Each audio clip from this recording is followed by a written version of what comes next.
Ahoy! Welcome once again to the weekly drawing hangout. It's going to be such a nice episode. I'm so hyped for this because you know what? I'm not doing a Kickstarter, but someone in the crowd is. So, it's the hello. Sorry, my cat's attacking me at the same time. I'm doing an intro. Welcome back to the Comics Wellspring live drawing show, Spilled Ink, where we're spilling ink and spilling the tea as always. And of course, I'm your host, Brandon Bloxdorf. So excited for tonight's cast of people. So many cool. It's gonna be a great conversation. I'm just hyped. So, with me, of course, is my amazing, astonishing, miraculous, just tiny screened today, actually, co-host Max Flowers. Hello, Max. Hello. Um, I'm super hyped to see what you're working on today, dude. Because whenever you have a blank page in front of you, it gets crazy. So I'm it'll be a good starting time. actual layouts.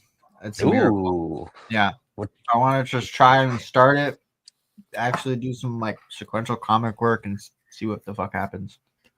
Nice. And so we have our resident that's just sticking around. You know what I mean? You just can't get rid of some people sometimes. But you got Even when a 30-day asked. notice.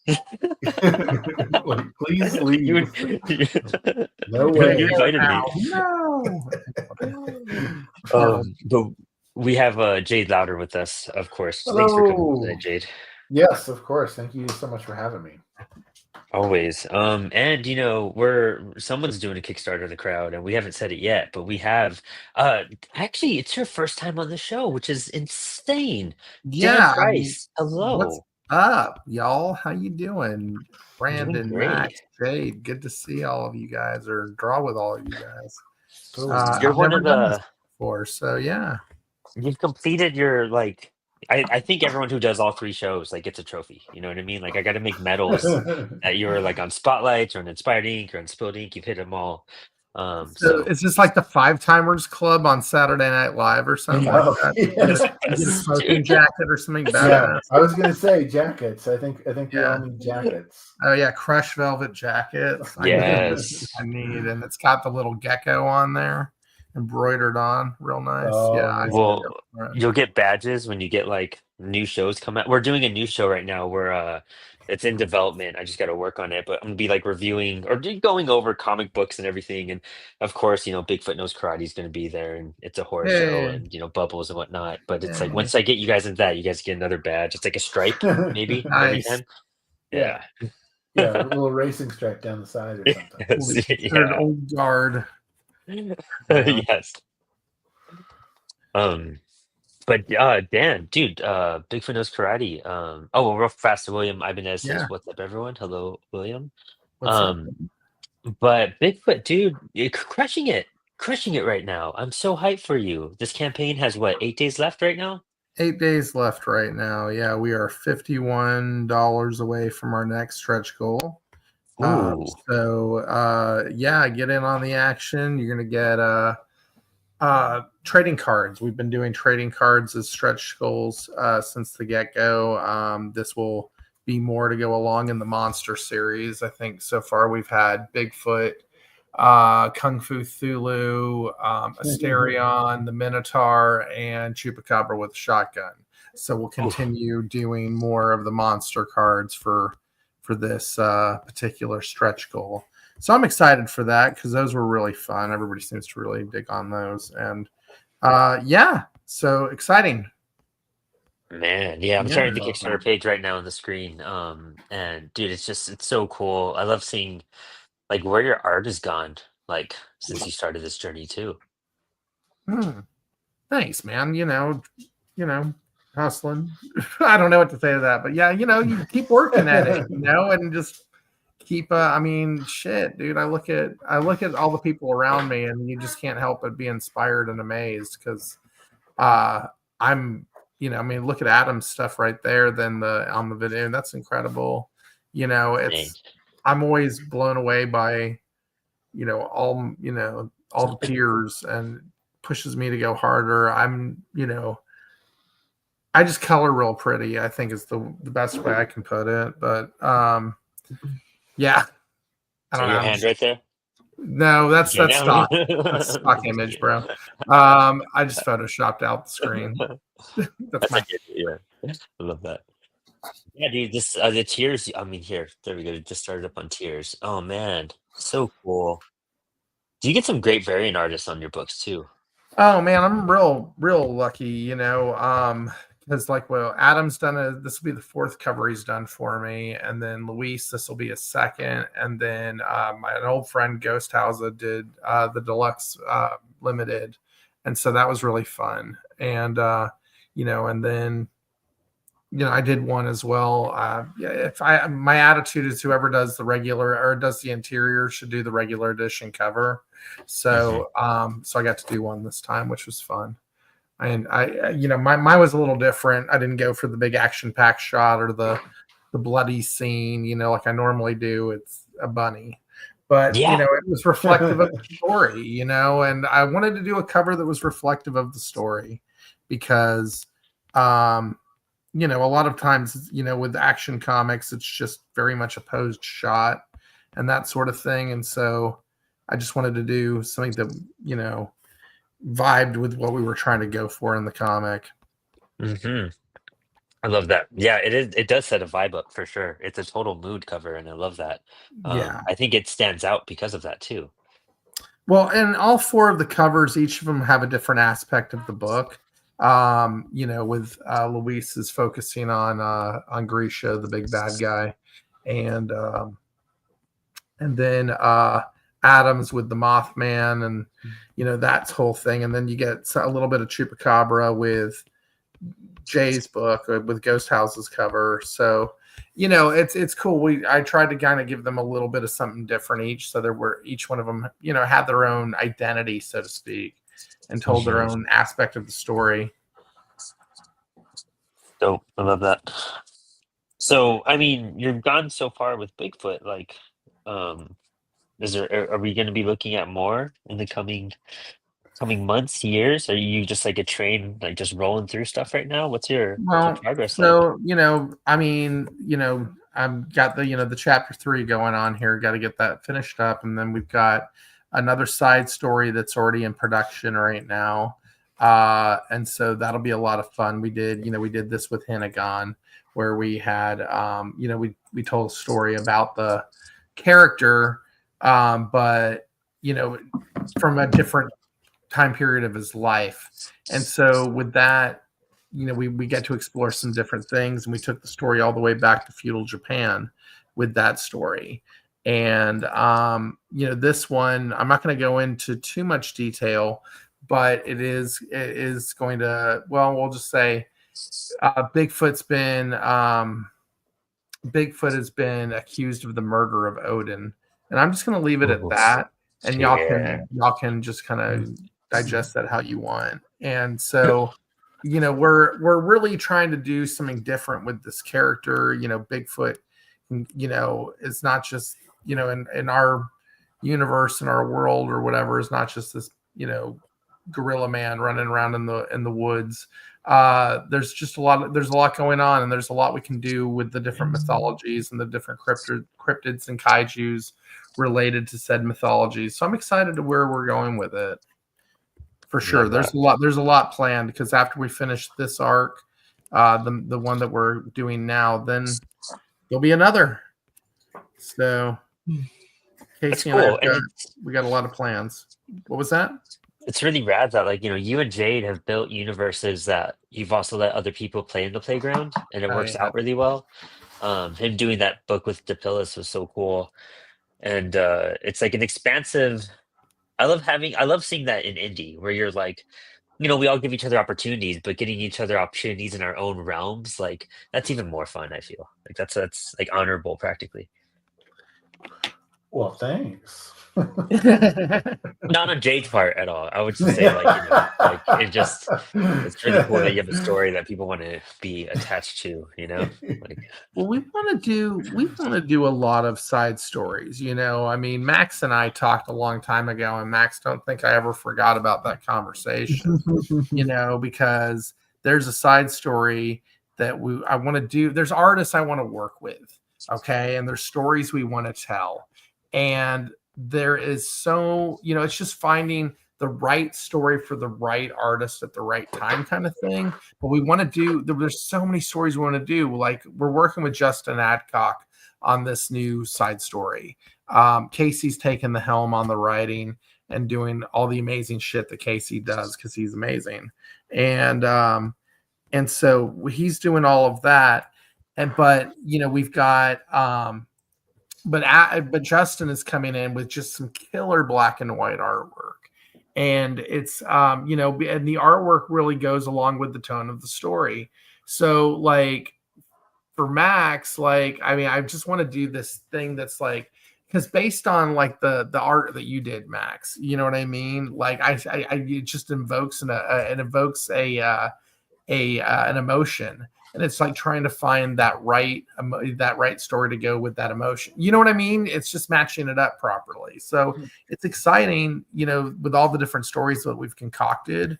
And it's just, when can we put them out? Because the shit's expensive. Part of my language, Comix Wellspring. No, I mean, worries. Dan, I'm still waiting for you to rock that idea of like that kind of Ed Wood inspired story you were talking about for. Oh man, yeah, for the ghoul with 3 faces. Yeah, you pitched it to me as like this idea that you wanted to do for the anthology, and then you were like, oh, I just don't have time, and it totally understand because we everybody's busy making their stuff, and we had not a terribly long time to kind of get that book put together, but I've always been thinking about that in the back of my mind. You're just like, oh, I want that story still in some fashion. I want to see that from Dan. Okay, so here's an idea. If I write the script out for real, you want to illustrate it, Jade? Of course, brother. I would love to. Okay. That'd be okay. Let's do sick. that, because I'm not the illustrator you are, and I know you could handle this in a much better manner than I could. But yeah, with the schlock and the whole thing, like, yeah, okay, you got a deal, kid. Nice. you got a deal. That'll be a lot of fun. Yeah, that sounds awesome. I mean, speaking of that, like, Brandon in talks about like he wants to do a book and It's a Horror Show as well, which he just sent me the script for today. I didn't tell you already, but I read it, Brandon. Oh, and I really liked it. I really liked it. Yeah, totally. Fuck yeah. That's so hype. Yeah, dude, I just kind of spat that out over the last few days, and that's kind of cool because I've been stuck in like a writing rut, which has been like really weird for me. But like after reading your script, I got that idea and I just like pumped that out this afternoon, and I was like super hyped about it. Yeah, I really like the tone of it, and what you kind of did with. I mean, you even took one of my characters and played around with them, which was fun. But yeah, Dan, I over the last week, I came up with this story idea for the next It's a Horror Show that I want to do. That's just mine, and the basics of it is kind of like basing the story off of something that a story that my dad used to tell us kids when we were growing up, and I kind of took the story and embellished a whole bunch. But it ended up becoming like this horror story that's actually incredibly personal, and it's about my indigenous heritage, and I'm super excited to be able to share it and to make this happen. And I had Brandon read it, I think over the weekend, because I was just like, I just need someone else's eyes to make sure I'm not crazy, that this is maybe a good idea. How cool! Yeah, that's fun. And you dug it? You said that's so funny. Yeah, dude. Brendan's like, nah, it was awful. No, he said he liked it, so I thought he dug it. Okay, fuck it, never mind. I'm sorry, my bad. Yeah, do you know? Yeah, it was.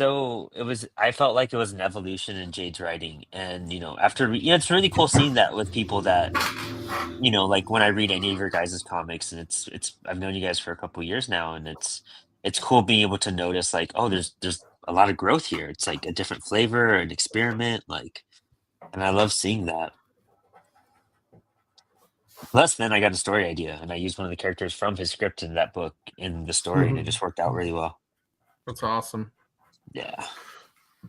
Yeah, I'm excited about that idea of and how you use that character felt like really great. A great thing for what that character's point is like this agent, kind of FBI agent who investigates monstrous happenings, and so Brandon used this character in a really great way in his story that felt like it totally fit, and it matched my basic ideas with this character as well. So that was fun to see someone kind of like get that character right as well. That's cool. I can't wait to start scripting it, like fleshing it out.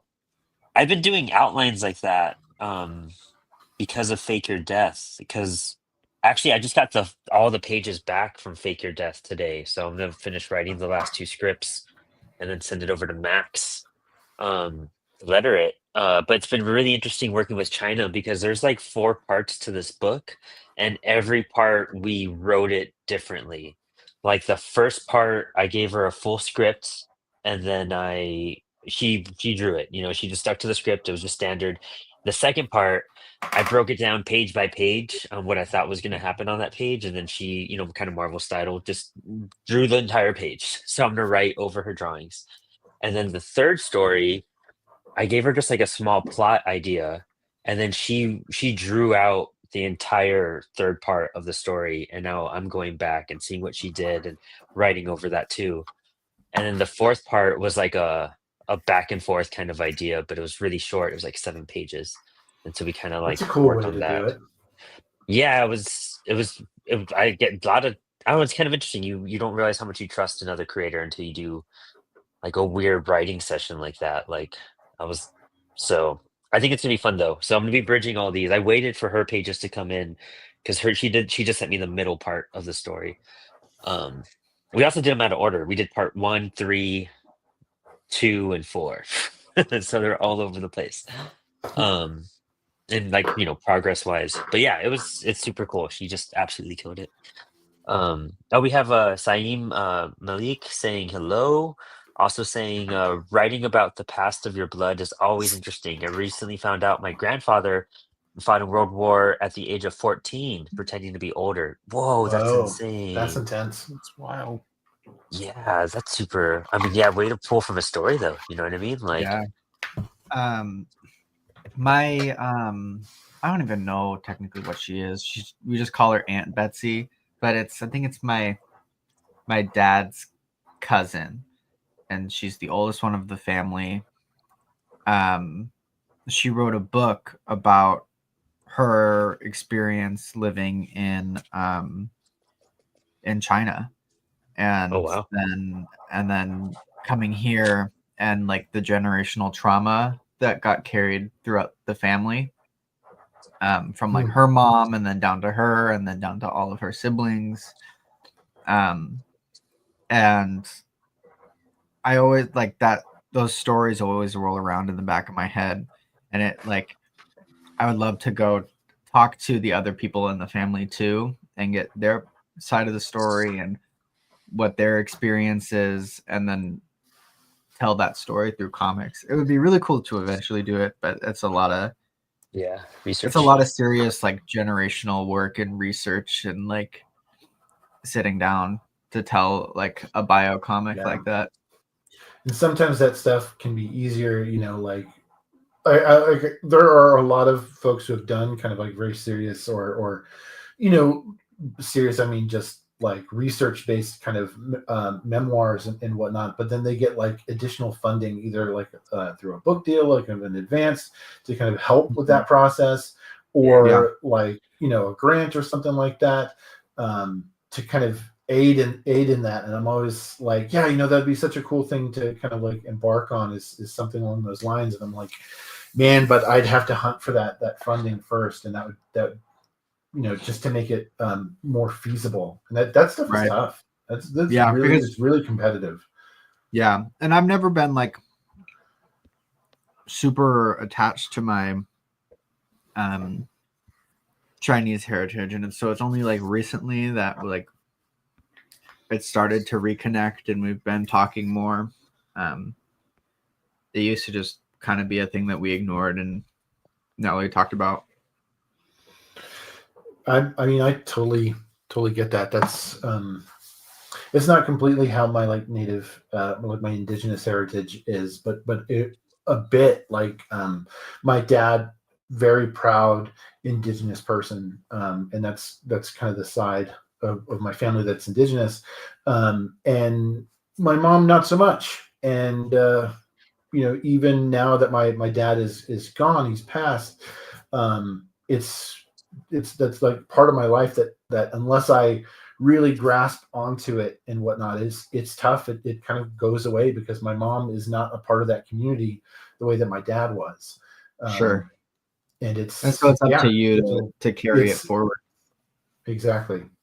Yeah. That's dope. Yeah, I wish I could learn more about I need to learn more about my past, because I know, like, you know, I'm pretty sure my great grandfather was like Jewish, and when he moved over here, because like we don't know anything about what they were doing in Germany before they moved over, and they wouldn't talk about it ever. And like we got on one of the last boats that came to America too, because 2 days later Germany invaded Poland. Man, I And guess you hope that it's that they were Jewish.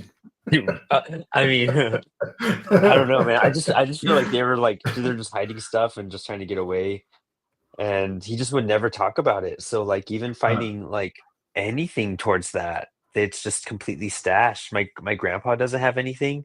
Not until they got here. They won't.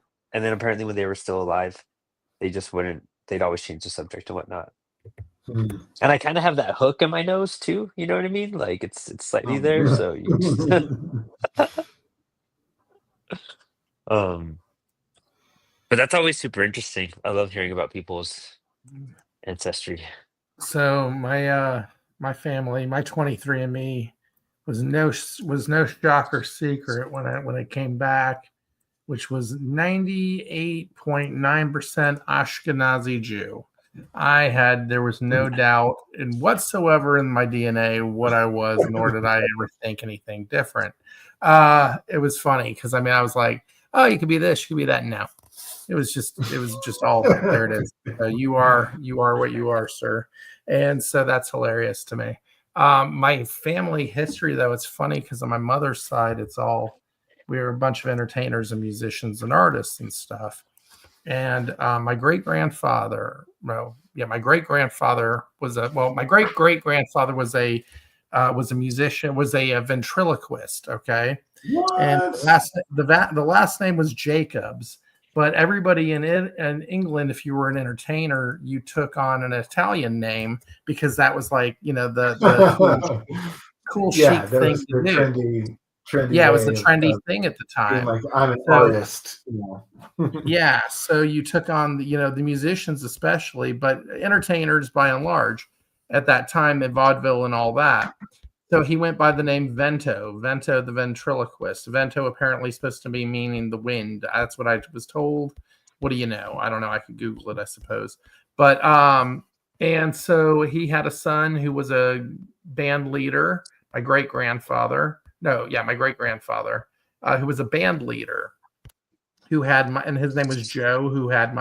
I'm getting to the point. I promise you. Who had my grandfather. Okay, well, my grandfather was and my great grandfather was married to a woman named Sarah. He was named Joe, and she was not a great wife. Okay, that's a nice way to put it. She was very much an alcoholic, and she loved to gamble, and she kind of ran around, and she was having a good time. We'll just put it like that. Okay, she was a good time, having fun, doing her thing. All right, so Joe had a side piece, best way I can put it, who lived in the flat above them and helped raise the kids. So when my grandfather changed his name from Hyman Jacobs to Harry Vento for his professional work as a musician, the lady who went to go as his witness was the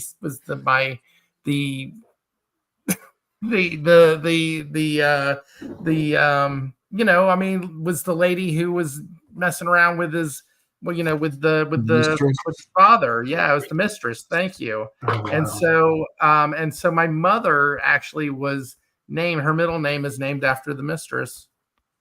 What? Crazy. That's Oh. wild. Is that wild? Yeah, that's insane. That's hilarious to me, man. I just, and so I have this all on tape. My mom and I, we went through and she told me the whole story, and I not tape, but I just recorded the audio files. So one day I'm going to do a piece of historical fiction about this. You know what I mean? Yeah. Yeah. That'd be. I mean, like having a character who's a ventriloquist like that. I would read that. That would be really Yeah. cool. Yeah. So, but I just think it's really funny, the whole thing all the way around. You never know. You never know. But yeah, it's good stuff. All I know is that we had a cigar shop in Germany. That's it. Literally it. We had a cigar shop. That tracks. Bloxdorf Stogies. Yeah, right. Yeah. And then we had the Von in our last name too. I got to put that back now that I'm making comics. Like Von Bloxdorf. Von Bloxdorf. Seven That wounds is dress me like a that. good one. Anyway, how do you add that back to your name? Do I just start doing it? Like, just gonna start typing The things like police that. are like driving after you in a high-speed chase. We've got a Brandon Bloxdorf alias Von Bloxdorf. Yeah. Known alias is Von Bloxdorf. Straight up. Yeah. I don't recommend that.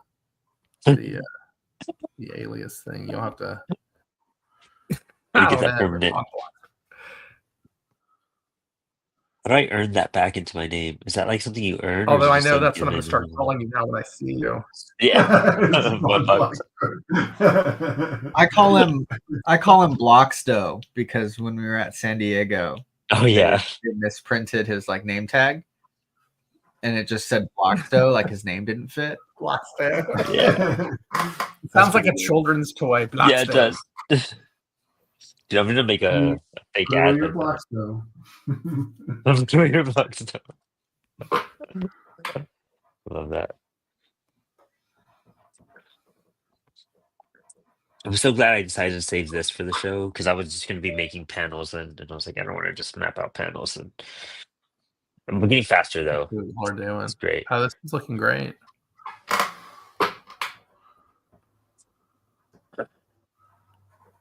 I'm gonna have to scan these in tomorrow when I go to the library, and I'm gonna try coloring them next week. Do digital colors? Yeah, I'm gonna do digital colors. Nice. What software are you going to use? Procreate. Okay. I got to like get better at my technical comic booking skills. Yeah, for those who don't know, I believe you still do this, Dan, but Dan is drawing this with his finger. Yeah. Yes. And on Illustrator at that. Yeah. Yeah. But also on Illustrator. I love Illustrator, man. It's my jam. Yeah, I don't know what I would do without it. I don't know. Procreate seems like I know it's supposed to, like people say the learning curve is not bad and all that sort of thing, but it requires a stylus, and that just doesn't work for me. Isn't that a weird thing to say? I hope they never discontinue my line of tablet or laptop, because I'd be up the creek. Although that Huion tablet, have y'all played with one of those yet? No, but I've heard of them. Yeah, it's that was good. My daughter has one, and I was playing with that. I could get used to doing something like that. It was cool. I don't know. It was cool. I never really played with all that stuff all that much yet, so it was neat giving it a shot. Was it one with a screen, or was it a it had to be hooked up to your laptop, but it had a screen on it, and you could draw on the screen. and you just drew on the screen, Okay. right? It wasn't like you were drawing on a mouse pad and then you had to look at your. I could never handle that. I need to be able to touch or be tactile against the glass or you know what I mean. I need to be right there. I've tried to do on one of those bamboo tablets years and years and years ago. That was awful. It was horrible. That was just the worst. Yeah, for sure. Yeah. I had a student this last semester who got like a screen for their iPad, and it was the kind that like has a texture to it that feels more like paper. Oh, that's cool. And they let me kind of just like fiddle around with it for a hot second, and I was like, because I don't like the touchscreens either. I don't like latency, it was pretty good. I was just like, okay, I might have to rethink this because this would work pretty slick. That's what I'm using on my iPad. Oh, really? Yeah. But I still would rather do just paper, I think. I have a Wacom 1, and I just I haven't set it up yet. Like I usually use the Intuos for coloring because it's more like a mouse and I can just move all over the place really quick. But I'm going to try out on one of these next books coloring it through with the 1 and just see how it goes and see what the difference is. Yeah, because I have a Cintiq, and I very rarely use it. Oh wow! I didn't pay for the Cintiq, so no. Yeah. I guess if you like throw down for it, it'd be different. Yeah, I very rarely use it. I mostly just use it as like a second monitor. Oh, really? But and I have an iPad too, but I'd still rather do paper. If I'm coloring, it's definitely digital for sure. Some lettering I do digitally, but I just like, I don't know, the happy accidents that come with using a physical tool, right? And the having a physical piece that I can sell. Sure. Because that's how I make, that's legitimately how I make most of my money as a comic artist, is selling away. Right. Yeah. Honestly, it's weird drawing on digital. I can't adjust to it. I tried to like balance them out when I started, but I still can't do it. I love digitally painting. I think digital paints is a ton of fun.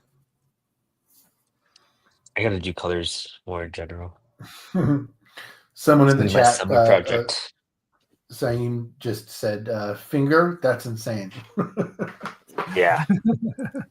And then R.D. Murphy also says, "Evening, guys. Dan, that Bigfoot looks sweet." Oh, thank you so much. Thank you. Yeah. Yeah, I know for me, I'm a graphic designer by trade, and so I think the day that I made the switch in my head to go approach comics like you're doing graphic design, and my mindset kind of just flipped, you know what I mean, in terms of what I was able to produce. And it was taking the drawings to Illustrator. It was a game changer for me. It really was. So I'm grateful. I'm grateful for it because I'm a really lousy inker, like a really, really lousy inker. Without this, I'm up the creek. To be honest with you, I can't ink. I would have to have somebody ink my work for me. So because I have a bit of a tremor in my hand, that's why I draw with my pen, with my finger, because there's nothing in between me and the screen. So it's very slight. You barely notice it, but when I'm trying to concentrate, it shows up. And so without you can't see the tremor in my hand like you can with the stylus. Yeah, it's interesting. So, we got our next guest popping in, Adam Lemnah. Adam, just give me a thumbs up whenever you're ready. There's no rush. I see he's setting up his camera right now. but we'll get Adam in here hanging out. Pretty Cool. hyped. Have you met Adam before, Dan? I have not. Um, he was at Heroes Con last year too. Yeah, yeah, that's right. Okay. It's the first time I got to meet him in person as well. Does some stuff with Cosmic Lion, Next Oh, Panel nice. Quest. Yeah, Nice. cool Yeah, dude. Cosmic Alliance crushing it. Yeah, yeah. When you get mentioned in Bleeding Cool articles, I think that's pretty awesome. Yeah. But yeah, he does the book Relic Hunter and a bunch of cool stuff. Super hyped to bring him in, and Yeah. you guys are. It's always fun bringing in various people into the show because I love seeing how people like mix and blend and like hang out and get to know each other in that sense. It's always fun curating the streams. Speaking of Bleeding Cool, did you see the Bleeding Cool and the Comic Speed articles about Filbo? I didn't see the Bleeding Cool one, just Yeah. the Comics Beat one. Yeah. They came Yeah, out a couple of days ago. that's So sick. that Yeah, was dude, pretty dope. it's a good little splash of attention. Yeah. How's your experience been so far working with them? So far, so good. So far, so good. Everything's just Super moving the way it's supposed to. nice. I love that. Yeah. Love that so much. Yeah. Pretty stoked. But yeah, no. So if anybody's listening and you want to get Bigfoot Knows Karate or other homebrewed comics in your stores, please go tell them to go to filbodistribution.com and have your local comic book store sign up there. As all these comics will be going into store. The catalog goes out in July. Hopefully we'll be in stores in October, as long as That's people Ooh, order them. So there you go. that's gonna be so sick. I love hearing that about India and how much that's happening now. There's so many movements. It's gonna be really interesting the next couple of years, seeing how things work and weigh out. Yeah. Um, because I mean, Diamond just canceled everything from what I saw. Like, You'll Yeah. So there's some pretty cool uh folks joined up with Filbo, including Antarctic and Zenoscope yeah, and a few others of name, I guess. And so that's pretty cool. And then, and we got the little, all the books that we're working on with, Crit and Caspian Porter and Celestial Night and all of that. And so, and then, the little Bigfoot book. And so it's, I mean, it's, so it's cool. It's exciting right now. I mean, we're just trying to do something that, I mean, I don't know. I've talked with some publishers and it's like, and, hey, we like what you're doing, but, we want your media rights in perpetuity and stuff like that. And I'm just not doing that. You know what I mean? That was like the yeah. big driver for me on this is that, I don't want to, give away the farm in order to just say I made a comic book. You know what I mean? Like that's not what's happening here, and so we're indie. Let's do it our way. Yeah, This is 100%. the I way love that. You know, yeah, are you throw Adam in here, or is he still getting ready? No, like Adam just gave me the thumbs up. I'm adding him in. I'm awesome. just seeing how to Oh, how to arrange his Yeah, the layout. camera slot. Yeah, yeah. Setting up the layout one more time. There we go. In fact, let me see if I could do this right here. Oh, nope, that doesn't. Sorry. StreamYard is interesting. Let's just do this for right now. Let me adjust mine a little bit. All right, cool. Let's do update layout. Cool. Let's get that set for right now. Hey, Adam. Awesome. Oh, I think you're muted for the moment, but we got him on the screen.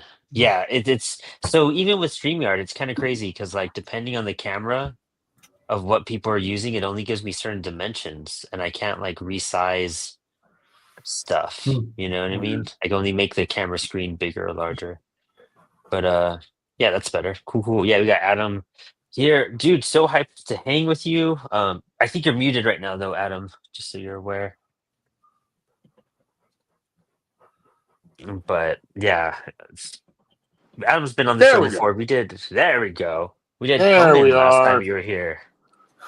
Yeah, we did Sorry. Conan last time. Yeah, man. Yeah. Dude, That was that's still one fun. of my favorite drawings I've done, dude. Like hands down. Oh yeah. Yeah, I still have I think it's still in my sketchbook over here, I think. Oh, nice. How's everything with you? What's new? Not too much, man. Just, doing the thing. Getting ready for Heroes. And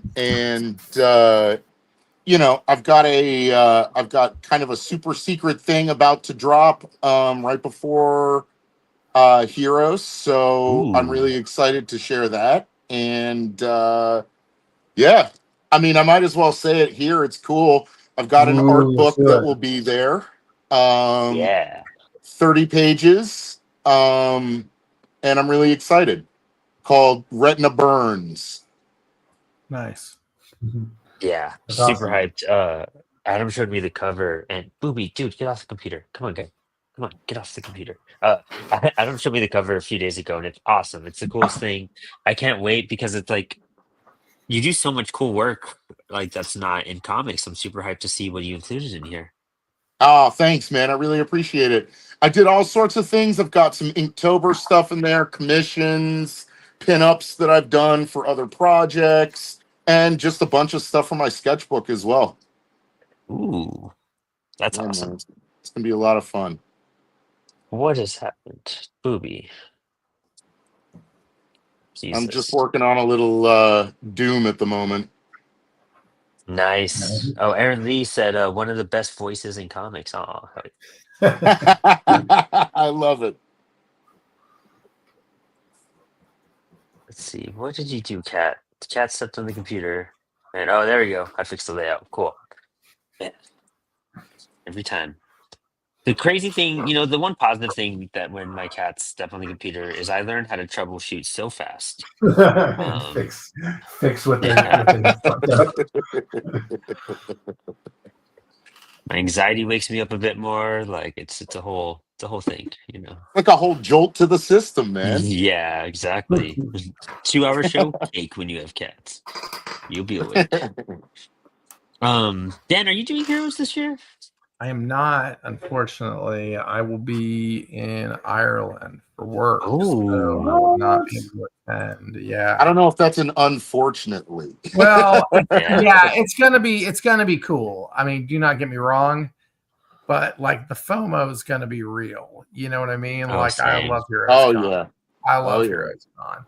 And so to miss that is a bummer because there's so much great stuff going on right now, and there's everybody I want to go see and visit, and you know what I mean, all of that. So, but yeah, this year, this year I'm doing. I'm really staying in Texas for the most part, unless for some reason we get accepted into New York, and then I will be going up to New York for that. But yeah, the rest of the year I've been just kind of hanging out in Texas. I'm doing different shows than I normally do. So I just got back from like Dallas Fan Expo and stuff like that. Oh, cool, man. Yeah. I'm trying to do some more Texas shows next year. Oh, yeah. Awesome. Yeah, man. I'd love to get down that way. I hear the cake is awesome, man. Which one? Cake? Isn't that? Oh, no. What's the one that's down there? Staple. Staple. That's the one. Yeah. Yeah, that's the one. That one's 20 minutes from my house. And it was the very first convention I ever did as a comic book person back in 2007. So I have a big love for Staple. It's a great show. So you do stuff with Cosmic Alliance, so like Anton and all that, right? Oh yeah, man. Anton's great. Yeah. And he and Ro and Ro too. She's awesome. Yeah, and Doom Days, Rick Lopez, he was there this year as well. Yeah, he was and there. And they all were like raving about it, and I was like, I gotta go. Yeah, no, he's not local though, is he? He was just visiting. Yeah, no, Rick's local out here in LA. Yeah. Okay, gotcha. So I got to meet Rick. He was great. I didn't get a table there this past year because I was supposed to be traveling for work, and then that didn't pan out, which was fine by me. So I got to go to the convention and Oh, go to heck the yeah. after party afterwards, which was fine. And got to meet Rick. He was a really cool dude. I picked up, what was it, Ghost Agents? Oh yeah, man. Yeah. Picked up a copy of that, and Rose outstanding. And I've known Anton since, well, before Anton was making comics. I think he used to have a podcast years ago, and he was telling me that me and my old creative partner Bonadami were the first people on his podcast at a Staple in like 2010 or 12 or something like that. Yeah, it's crazy. That's so how small the cool. world is, it's crazy. And Anton's just gone on to do so many great things in comics. I'm so proud of him. He's so good, man. I love his I love the way that he works with like multimedia. It's so cool, man. Totally. Steffi is a great book, dude. Really, really fun. Yeah, he's super talented. He's super talented, and I love what he's doing with it. That's dope. I love hearing that. Yeah, it's kind of funny because it's so cool how people are interconnected with comics and like know each other from across the countries in different ways. Sure. It's just a trip. Like, because I've known Dan. Man, I don't know if I've known you the longest or if I've known Jade the longest, because there's a whole interview I did with Jade that I apparently don't remember. But and then even like I forget that you guys were like on like Apollo when we were just a podcast, and that's just a trip. Like, yeah. And now seeing where things are, it's like a blur.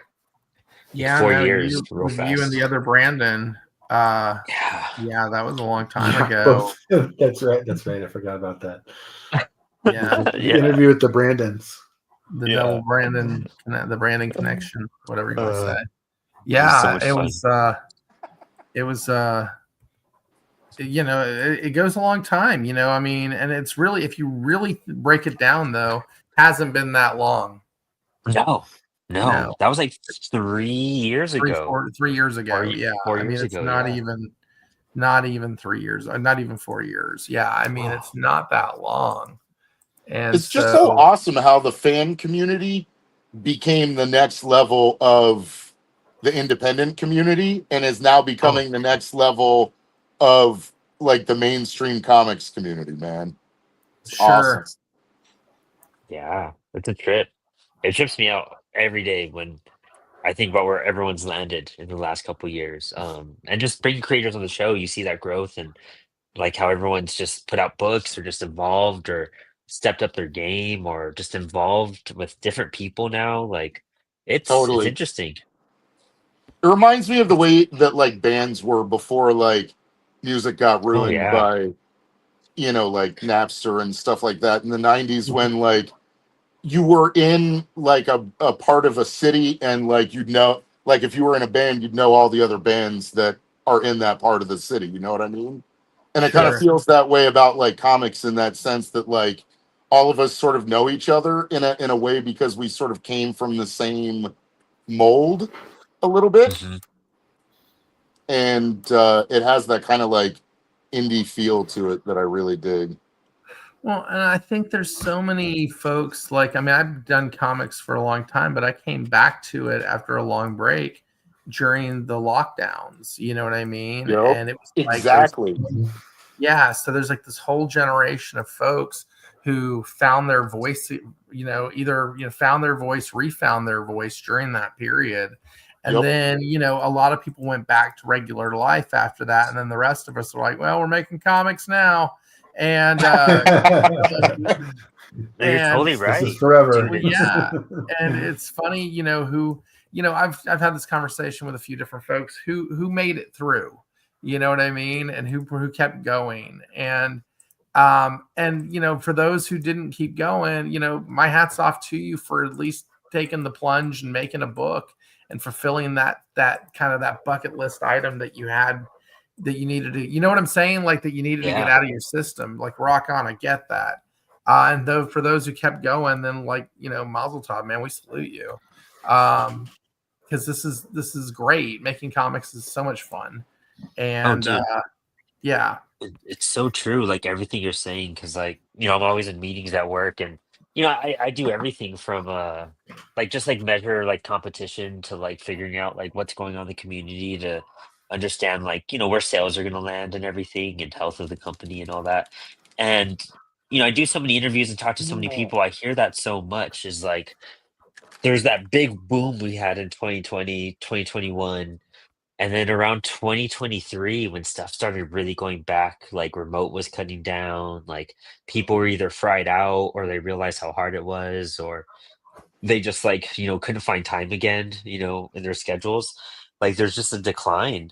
But there's also this Sure. big like uprising at the same like it's a weird wave ripple effect. Like some people fall out, but then there's like the breed that was watching the people in 2020 and now popping up like crazy and doing more. And then because of that breed, there's like another small wave coming, seeing that everything else that people are making. And it's just a weird it's like the Chris Claremont like storylines. Like there's the A plot and then B plot and C plot and A plot finished and now Totally. B plot's the A plot, C plot's the B plot, and now there's a you know just a new C plot going.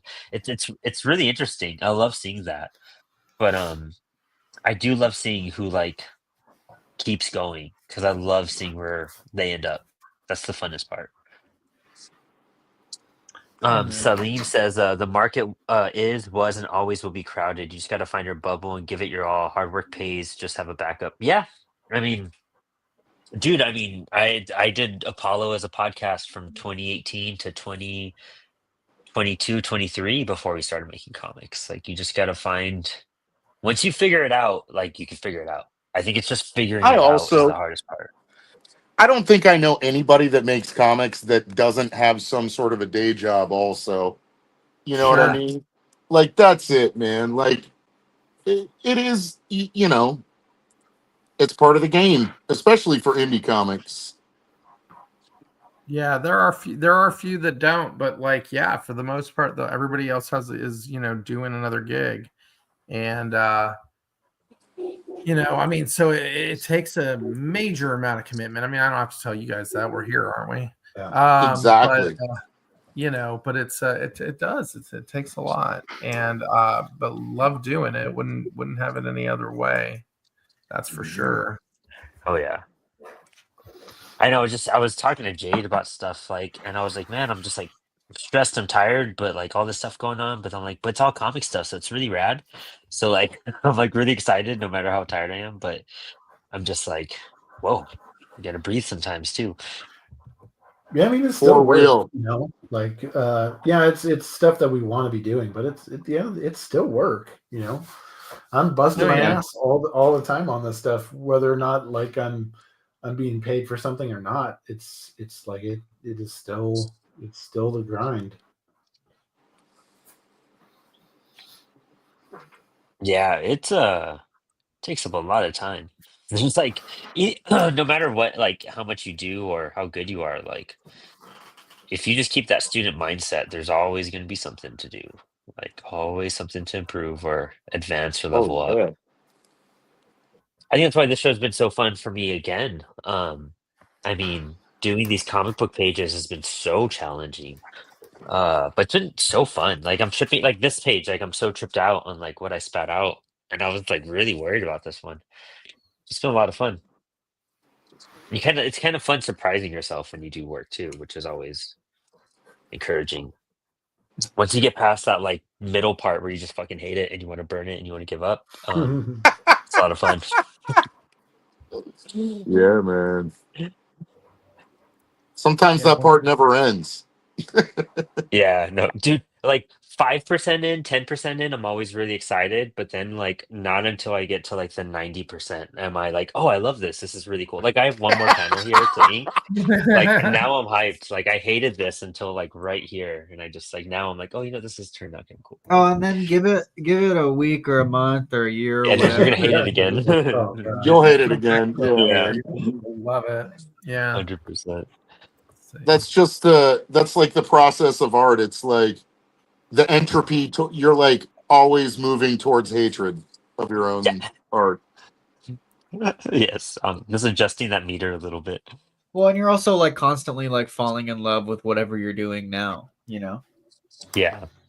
Yeah, my Yeah, wife yeah. laughs at me all the time because I'm always like, "This is the best piece I've ever done." Honestly, I Yep. think that Sorry, matters a guys. lot too.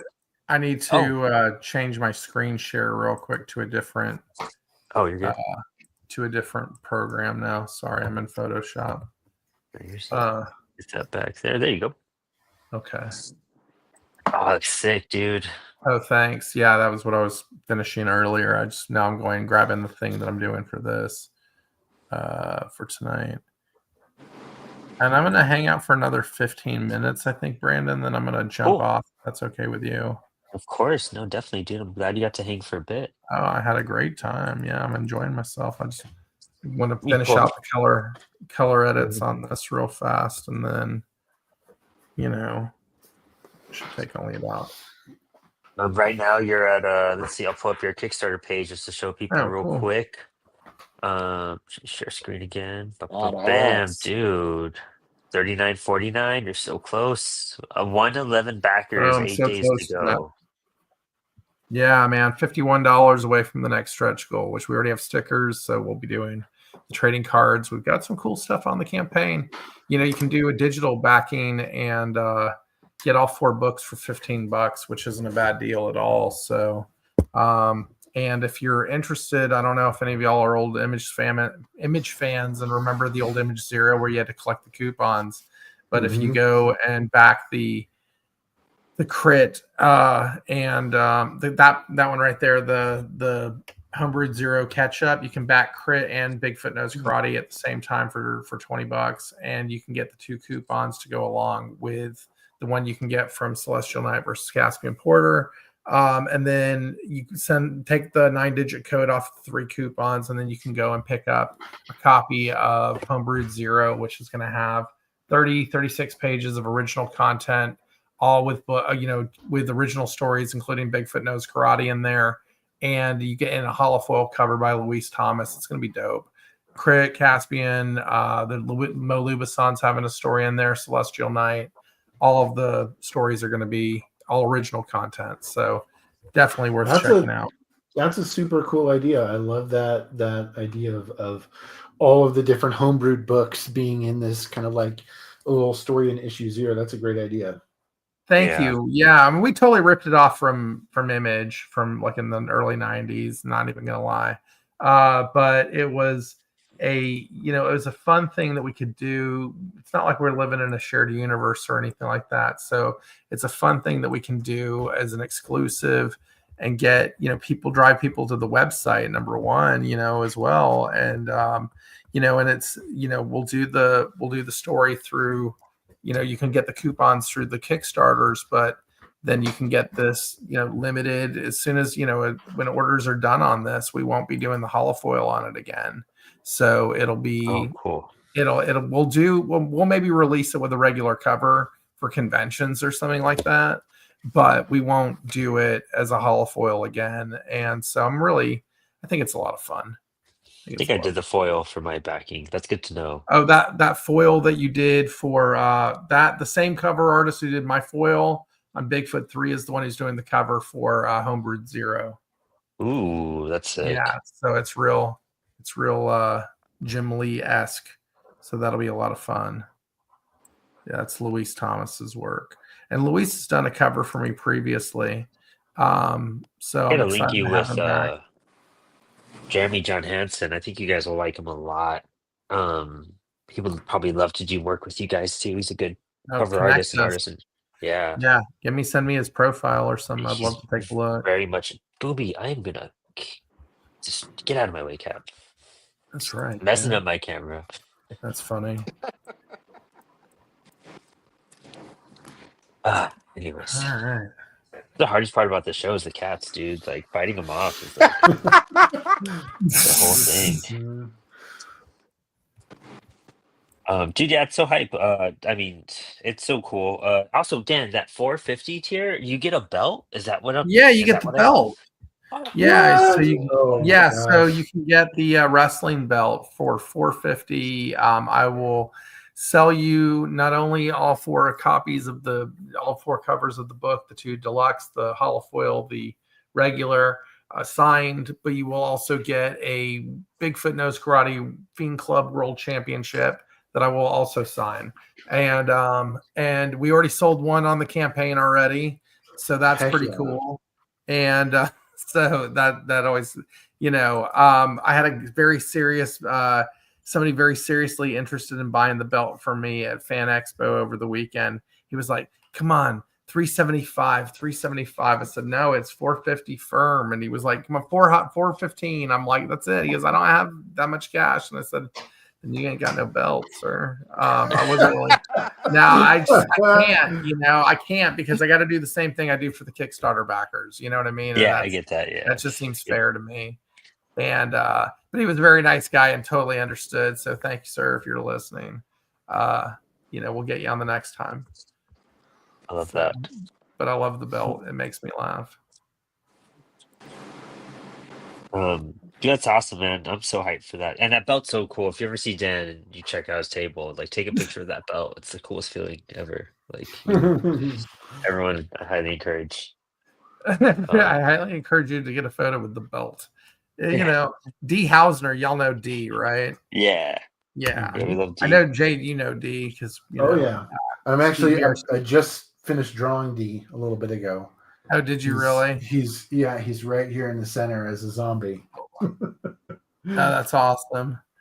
Well, we are Steve Rude, so just don't forget that. Oh, of course. Never forget. So after I got my belt, D got a belt, and he's like, he said he was going to get a belt. I said, get a belt, and then he got the belt. So now the next time we're around each other, we have to have like a unification match or something to that effect. Yeah. D's like a trip, dude, because like when he's at the convention at Baltimore, when we were at Baltimore together one year, he was over at his table and he went to the bathroom and he came back, and I would just take his chair and kind of like put it upside down at his table. And he'd come back and be like, "What the hell?" And I'd look around and he'd see me staring at it and be like, "You son of a bitch," Because D's great. Love D. I mean, absolutely love D. He's one of the best people. Like, just such a nice guy.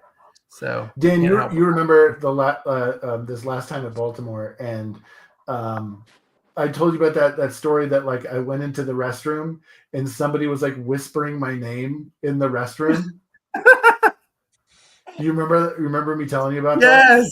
Yes. Still no clue who that is.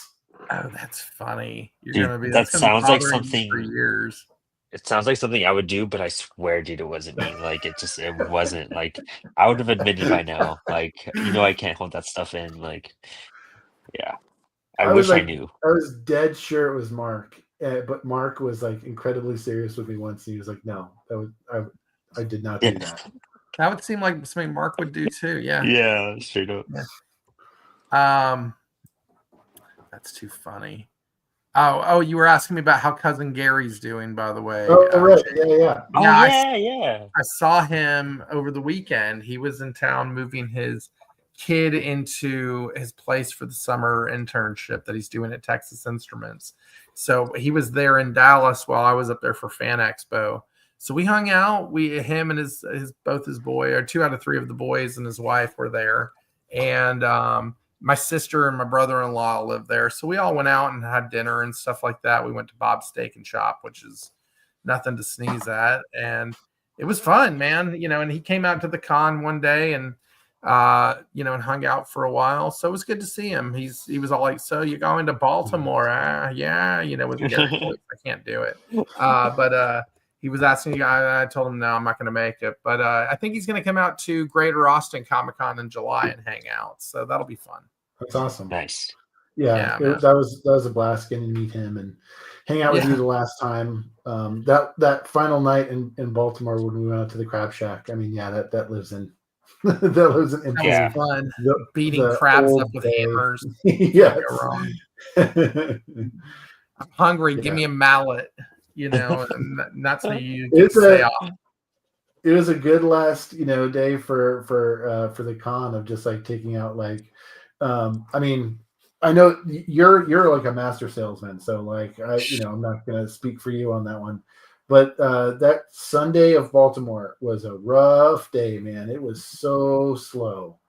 And so it was nice to go to the crab shack and beat the shit out of some crabs. No, I get it, dude. I get it. No, I went to that Sunday at Fan Expo. I left about an hour early. I was like, and I'm out. Really? You know, I was Oh, like, man. this was, I mean, it was fun. It was a fun enough time. And I hooked up with some folks I hadn't seen in a while and just talked with some, but I won't do it again next year. I can tell you that much. Really? So, yeah. What was the general vibe of Fan Expo? Because I don't. I mean, it was a pop con. It was very much a pop con. Like yeah.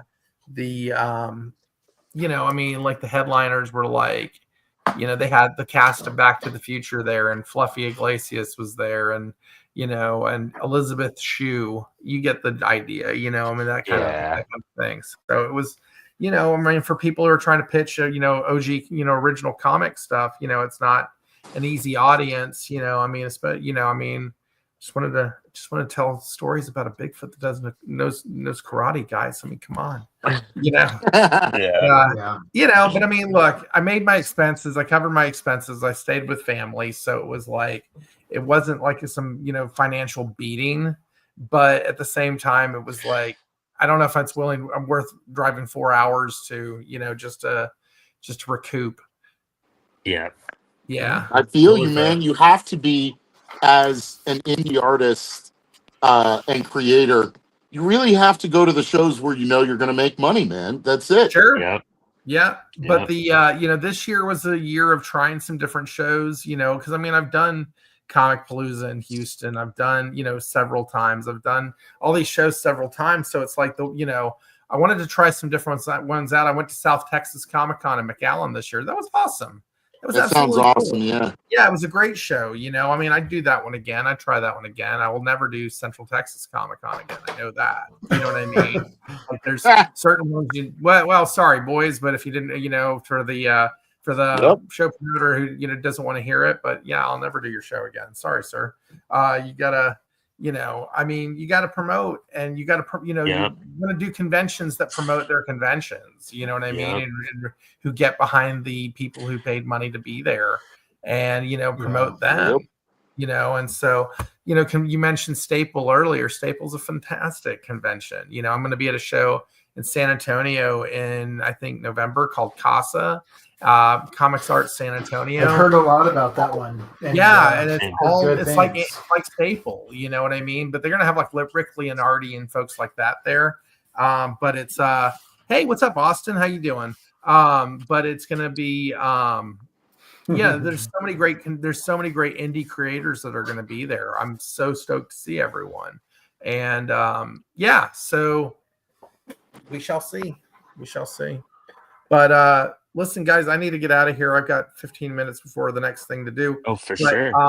Brandon, Max, Jade, Adam, thank you guys so much for letting me draw with y'all today. I appreciate it. Dude. Thank you very much. I had a blast. Always good, Dan. Yeah, you too. And I will catch y'all soon. Thank you for letting me pitch my wares. And y'all go check out Bigfoot Knows Karate on Kickstarter. Woo! Yes, there's a link in the episode description. Dan, have a good one. Lex says "fuck you," but with love. So hey, Lex, go Astros! All right, I know that's what "fuck you" from Lex actually translates here to "go Astros." I know what that means. 100%. Anyway, all right, y'all take it easy, fellas. Bye, Lex. Later. Bye. See it. Bye. Ooh. Nice, man. Love having Dan on. It's always so much fun. And then there were 4. Nice. Blacking out this panel a bit more here. Dang, yeah, cons, dude. I'm so in a weird spot about conventions. I'm hoping the summer of events that I'm doing is going to pay off, because I'm not doing any Comic Cons. I'm doing festivals. I'm doing like pop-ups, like library stuff, like just different types of things. So I'm not doing anything that has like comics there, and I'm trying to like branch into that market a bit more. So hoping for success, and it'll be I like Dan is doing, kind of just testing this year out. So see I what's mean, I think it's a good idea because I know that there are a lot of artists, a lot of comic book guys that do have success doing the other stuff, but I also know that part of that is that they're doing so many shows, they're doing cons, festivals, all that kind of stuff to make ends meet and whatnot, and so they're just constantly showing. So yeah, I mean, I'd be curious to see how some of these non-comic shows, but go for a lot of folks. Like I've heard good things about horror conventions and that kind of Yeah. stuff, and I'm always like curious about it, um, and want to do one, but I haven't done one yet. I want to Yeah, try I one feel out. you on conventions, guys. I mean, I think it's really tough because, you know, you have to, especially at the level that we're at, I think that you have to stick to the shows that are indie oriented. Yep. It's, Yep. Yeah, totally. and I mean, like, I think you have to keep going to those shows. I think you have to like build a following that way because and I also think, I mean, like some of the onus has to be on the people who are running the shows. I think they definitely Yeah. need to give a little bit more respect to indie artists. They need Yeah. to do a little bit more promotion for indie artists. And then, when they set up like where everybody's going to be tabling, they need to take into account the fact that the audience for like anime stickers and prints is not the Yeah. same audience that buys indie comics, and that's not the same audience that buys prints from Jay Lee. You know what I mean? Yep. Yep. Yeah. You're And right. you need to put the people together that have similar wares to sell, because I've been in places where like I'm around big, like the big guys and I get overlooked, and I've been around where, I'm near like the anime and print folks and I get overlooked, but when I'm in that sweet spot with comics, man, Oh, it's banging. just cooking. Right. Yep. Yeah, man. I feel you on that. I mean, dude, like IC3 versus like some other stuff I've done this year was a big proof. I did an event in April, and like we were next to these like they were just doing, yeah, it was basically like manga anime like prints and just like small zines, which is cool. I dig the small zines for sure, but it was like no one was buying their zines and their friends were like showing up to support them, but just to like say hi and just Right. taking up space, like and no one was buying anything. And I was like, No. what the heck? And we were just overshadowed by it. Like nobody was we weren't in the right crowd. And you could tell. Mhm. Like just not the right people were like for our what we were selling at least, you know? Yeah, But man. and then I've been in I've been right next to Jimmy Palmoni and Amanda Connor and the Cuberts, and they nobody cared about indie comics then. Like nobody. Like That's yeah, it. we were an annoyance to people, if anything. Yeah, man. That's it. Yeah, it's but then I did a library event, dude. Like, I did that event in April and it was like whatever 10 to 7 each day and I made like 180, like barely made my table back because my table was 140. And then I did a library event with a free table that was 8 blocks away from like 6 blocks away from my house. Uh and I in like 2.5 hours, as long as the event was, I made like $150. Like I made like so much in 2.5 hours versus 2 days of sitting at this convention. Like that I travel to, that lodging, food, all that type of stuff. Like Well, that's the other thing, man. A lot of people don't think about the cost that goes into it for a creator, especially an indie creator, to go to a show, man. And yeah, like they think that we're asking so much money for like commissions or something like that, and it's like, dude, like I'll be straight up, like for Heroes, I'm in like $1,500, dude. You know yeah, because you got to make something back. exactly. That's it. So Yeah, yeah, I don't know. it's been interesting. I don't know, and I love doing these tests and conversations because I like hearing people have success. I love like finding out where people are finding success outside of Comic Cons or whatever cons are really supporting people. Um, And if you're an event organizer, like you really have to go all in on your event. Like do that. Like promote the hell out of it. Interview people, do spotlights, like share stories, put them on your page. Like you need everything because the more you do that for creators, the more they'll come back, the more they'll promote your show. Exactly.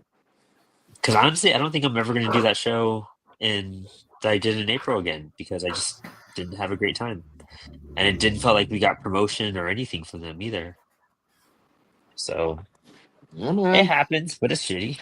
You know, we Mhm. gotta rolling with the punches is a big thing with comics. No, for sure. And I mean, like, none of it is to say that like there aren't creators who could find success in those spaces, Right, you know, right. even in those bigger shows and whatnot. But I think that like everybody has a slightly different audience, and finding where that audience is. And then even still, like sometimes you find where your audience is. That's hey, that's awesome.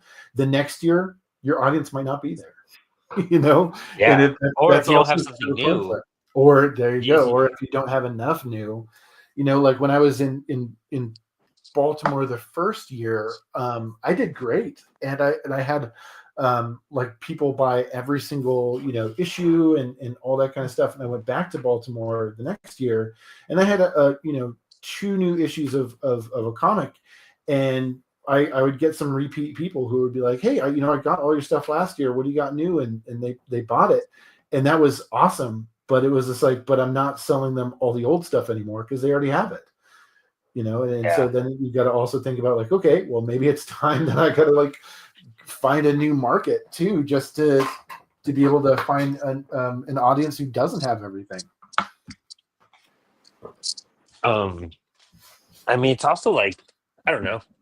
I got real lucky when I started doing cons, but it can be really discouraging if you have a rough weekend for your first or second con.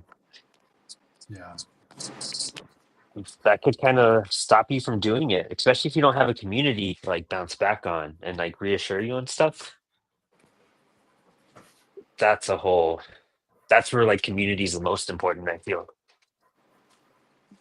Totally. Dang, I hope I got the right ink. Yeah, FP10. Sweet. I'm doing like some heavy blacks and my cartridge is dying.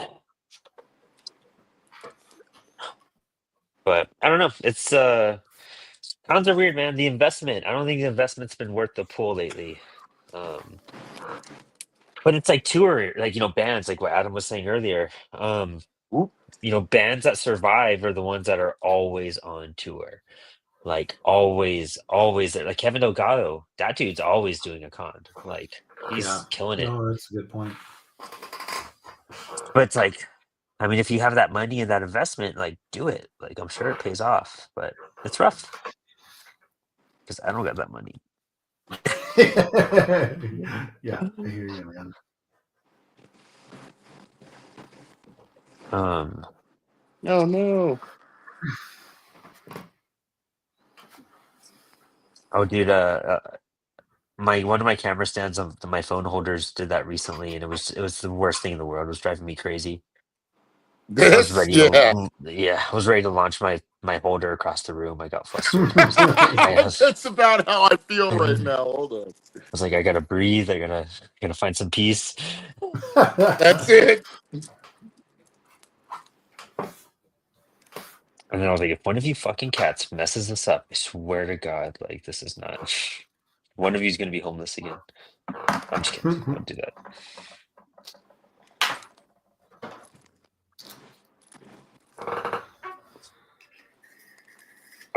But what else? What other events are you doing this year, Adam? What do you have lined up? The only other thing that I have besides Heroes this year is that I have left is LA Comic Con. Oh, cool. Yeah, it's fine. I was going to apply for Mice, Mhm. which is in Boston.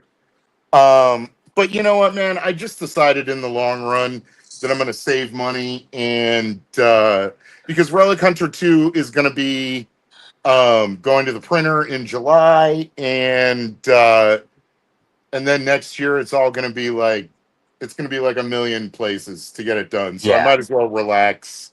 And Yeah. Don't burn out now. no, well, that's it, man. Yeah. So Yeah. I mean, that's a big reason why I don't want to do too much this year is that I did so many events last year that were not really planned. It was just like I got thrown into them and I fried out. Like I'm tired of just want to not do anything for a minute. Cons are exhausting, yes, especially because I do the CWS Apollo split most of the time and I'm like filming for CWS and talking to people and promoting it. But then I'm like, so go check out my books with Apollo. And then I go table for a few hours and I do the back and forth. And I don't want to do that. That's why my last two events were sweet. I was like, I'm just Apollo right now. Like that's beautiful. word. IC3 was insane doing both, like in one day, setting Yeah, up two that's booths. insane. And in one day. Yeah, Yeah. exactly. But yeah, I don't know. I feel like more library events, those are popping up. Libraries are getting more involved. Local shops, like I have really good success at my shop, in my city. I always encourage stuff like that for creators, even if for your first time to con, to like learn some lessons before you do an actual show where you're risking money, you know? Yeah, even like go and pay to go to a con and go Yeah. look at like Scoping creators out. who are making things that are maybe similar to your vibe or something like that, and you can get an idea of like how they're doing their layouts and setups and stuff like that, so you can get an understanding of like, okay, what do I actually need to do that's going to be successful here? Totally. Uh, that's exactly what Lex was saying. She's like, it's crazy. Like everyone's booth setup is so unique and different, and you have to like really, figure that out to like attract people. I was like, yep, it's a pop-up shop. You gotta treat it like a business, like a pop-up shop. Like Yeah. this is your one chance. It's funny. I just applied to a show. Maybe I've already told you this, Brandon. I don't know, but I applied to a show in Seattle called Short Run, and it's like this. It's totally just indie comics since it's a 1 day show. But in their application process, where like all the other comic applications are just like maybe you list out like your merchandise or something like that. They were like really strict about like your book needs your table needs to be 80% comics and like maybe Wow. 20% other things. Like your sight line, everything needs to be below shoulder level, like so that you can talk to people and stuff like Oh, that. cool. And then they mentioned in it was just like the other point of this like fair or this festival is that you're like talking to your fellow creators. And so if you're going to be somebody who's just here for sales, we're letting you know right now this is not for you. and it was like in the application process, and I was just like, man, I kind of love this. Dude, I love those rules. Those are the greatest rules I've ever heard. It's like things that I've been saying. I'm just like, oh, this is stuff that I find so annoying when other booths do this and whatnot. And here this con was just like, nope, no one can like that would be completely against our like community guidelines. And I'm like, I love that idea. Yeah. No, that needs to Make be it about enforced the more often. books. Yes. Yes. Because I mean, even gosh. So, oh, I mean, this is some insight. I mean, just like Apollo opened up, an editorial search, and we were looking at some creators, and some creators that we were really hyped for. We were just like, oh wait, but like they don't make comics. Like they just do prints and all this other stuff, and we were just like, oh man, like that's crazy. You never really consider that sometimes. We were just like, oh, even some of the coolest people I know do this, and I'm like, wow, you guys need to make some comics. Like, Yeah, straight up. yeah, that's literally why I started making pages too. So I'm like, at least I know I could write and draw a little bit, and the next part is the coloring and technical computer stuff. Well, man, like the best writers are guys like, in my opinion, are guys like Alan Moore and Frank Miller and um, Grant Morrison and guys who come from an artistic background and learned how to draw comics, and then they go and write comics. And it really, I think it really makes a huge difference because they understand what an artist is looking for when Yep. they pick up a script and start reading it. Yeah, dude, hands down.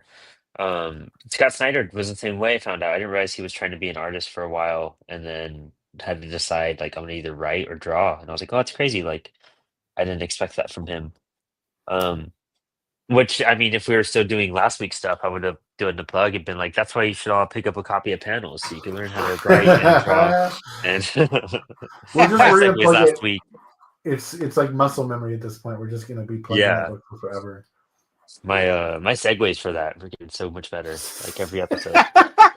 Were they? There were more segues. I will grant you that. I gave some very mighty attempts.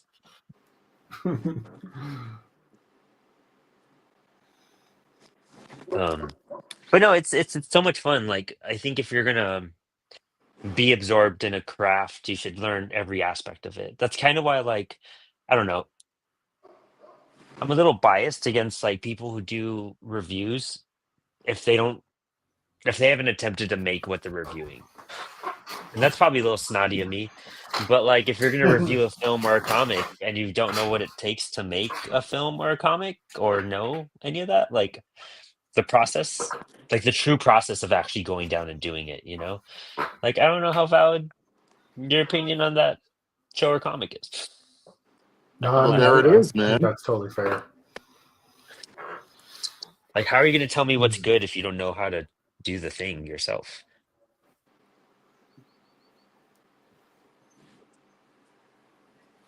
Trying And to someone, think of some fight more. me on that. Food is the only Trying to thing you think can of some probably like more get away people. with not doing that. You could like have like, you know, I mean, food is probably the I one don't know. exception. I think that there's a lot of good food critics out there who are also cooks, you know, because like food, sure, but sometimes if like you haven't worked, it's the same thing as anything. Like if you haven't worked on your palate to be able to like discern Yeah. flavors and stuff, it's like you're going to be writing something that is just like it tastes good, and it's like that's nothing. Yeah. This Yeah, is nothing. exactly. So no, I mean, I felt I would agree with your earlier statement that like if you don't know how to make that piece of art yourself, then you're not going to be able to know how to talk about it.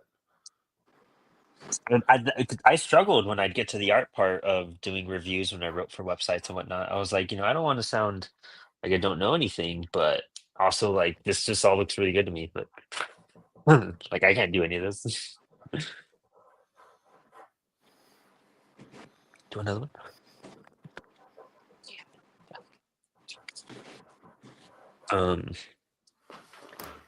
But yeah, I don't know. I guess that's just how it's interesting how big or like culturally everything is accessible where you could just declare yourself a reviewer and whatnot. You know what I mean?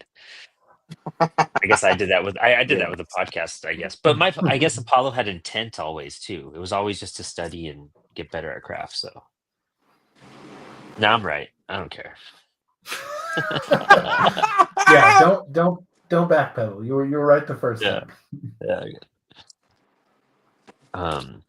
I kind of miss doing that stuff though. Like just being a fan. So much easier. Yeah, but you'd miss the late nights and the craziness.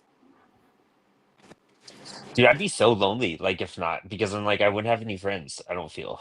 Like all my friends are creators now. Like I'm 33. I would just be hanging out with Lex like forever. Like she'd be so sick of me. She'd be so annoyed.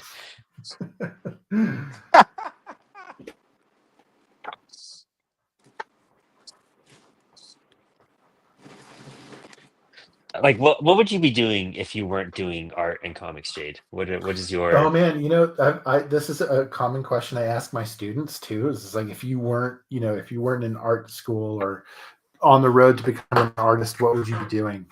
And so I've thought about this a lot, and I like to think that I would be a private eye, because I think that like my attention to detail would need something where like I could also have some flexibility with my schedule, and so I'm like private eye. I think would be pretty dope. But also I think love that that like, idea. but also I think I'm maybe too big of a wimp, and so I'm like, yeah, like the promise of me getting my ass kicked eventually by being in that job would be so high. I'd be like, yeah, maybe not. I get That's that. I funny. totally get that. I totally get that. Because like I've never been in a fight before, but I've gotten my ass kicked a few times. So like I don't know how Oh man, much I that was pattern would repeat in my life. in high school and middle school. I was a little asshole, and I was in fights all the time, and getting put in detention and stuff like that. Kind of Because Just true, because but like not too much. just get picked on. I'd be like, all right, no, we're not taking that. Well, it's really funny because I feel like it's like because I'm a big guy, but I still got picked on by some people, which is weird, you would think. But at the same time, I Yeah, think it's like if you're in any way different than normal, you're gonna get picked on. you're gonna You get picked know? on. yeah, Yeah, totally. yeah, hands down. And when I Hands was in down. middle school, I used to just kind of grin and take it, and then I don't know. Eventually, I was just like, okay, I guess I'm just gonna fight, and that wasn't necessarily the right option either. But hey, it eventually stopped. So I mean, Yeah. I guess fucking maybe it was a little bit. I think I finished this page. I just got to erase my pencils. I have so many friggin' Reverse. zombies to draw. Like this whole page is going to be covered in zombies, and I'm at like 15 of maybe it's going to be 60 plus zombies on this page. I'm really happy with this panel I did right here. This like little Mentally, fight. I'm in the same place as you, Jade, because it's like I'm on thumbnails of page 3, and I've got at least 60 more to go. Oh boy, yeah. I love that for you, Max, so much. No, I don't. It's what, it is fun. What am I kidding myself? It's fun, but thumbnails are very like intensive for me and draining. Thumbnails, it's a lot of thinking. So it's a lot of the thinking time, and it's totally draining. Yeah, that's kind of why I just shut up and then started drawing. It's because I really am thinking about the pacing and the story and Nobody was on my side when I said that last week, and I had to think of this insane like Starfighter page. Jade was like, "Well, you just gotta do it, have an idea, and do it." And I was like, "Thanks, Jade." That was encouraging. I was like, "We're live, and we have to give an idea." I wasn't wrong at the same time, though. If you think about it, No, but I did it. Yeah, I guess I thought of this whole page, so it's cool. I'm very happy with it, though. This is definitely the coolest thing I've done so far. Yeah, man. I was gonna put like the little view from the panel cockpit slits. is nice. Nice. Do a close up of that. I was gonna do little slits like between the Starfighter thing, but I think it's readable if I just keep it like that. I don't think I need to add like panel definitions to them. You don't have to do anything that you don't want to do, man. This is very true. I gotta That's the make sure the best part story's about clear. comics. Like, honestly, that's the thing. Like, there's no wrong answer. There's nothing that's like too overworked or underworked. Like, I hate when I hear that because it's like it's not overworked. It's worked to exactly the point that the artist felt like it needed to be worked. You know what I mean? This is true too. This is very I don't true. know. I feel like nowadays, like, you don't have to be a great artist to be a cartoonist. You just have to have a great story. That's it, man. Yeah. And I think especially Yeah. if you know how to lean into the way that you naturally draw and stuff like that, and make that a benefit, and make that part Absolutely. of the story. It's just like it's like if you're not great at drawing and you try and tackle like a big story that maybe is just like relies on certain elements of perspective and stuff like that you can't quite do. It's like, okay, maybe refactor your story a little bit and work in the fact that your perspective is a little wonky, And it's just like, and then it becomes a part of the story, and then no one notices that anything is off. Exactly, It's just man. like lean into what you're already doing. I think yeah, that's what I'm figuring out a lot right now too. Is like what's it gonna like figuring out what I know to expect to come out. Like figure out my style, figure out what it looks like, so that way I could like see it better. Um, Somebody told me when I was first starting out, man, your style is what you do when you feel like you've made a mistake on the page. That's yeah, interesting. No, honestly, like how you fix, how you solve a problem, that's like therein lies your style, man. Interesting. yeah, this is true. I like that. That's a good definition of it. Because really, like all you're doing is just messing up from the moment the pen touches the paper. Typically, like I Exactly. don't think like any line I've made. It's rare that I do a line where I'm like, that's exactly how I envisioned it. It's like, oh, that was pretty close. Like, I got that. And then like Yeah. figuring out your tools and learning how to like Right. wrangle them, because I really just use a brush pen for everything. I use a brush or this Tombow. Really like I this do Tombow. love me a Tombow. I tried using microns and they kind of just I don't like how they feel, if that makes sense. Like when they touch the paper. Like I don't know, it's a sensational thing for me. Like I'm Yeah, not into it. totally. It's like They feel like when they it's like scratch the paper for sure. yeah. Yeah, exactly, dude. It's like when you're choosing your pick, like I use a very not a super loose pick, but like a moderately loose pick. I can't use a stiff pick, but some people like really stiff picks. I can't do that. Mm. Doesn't work for me.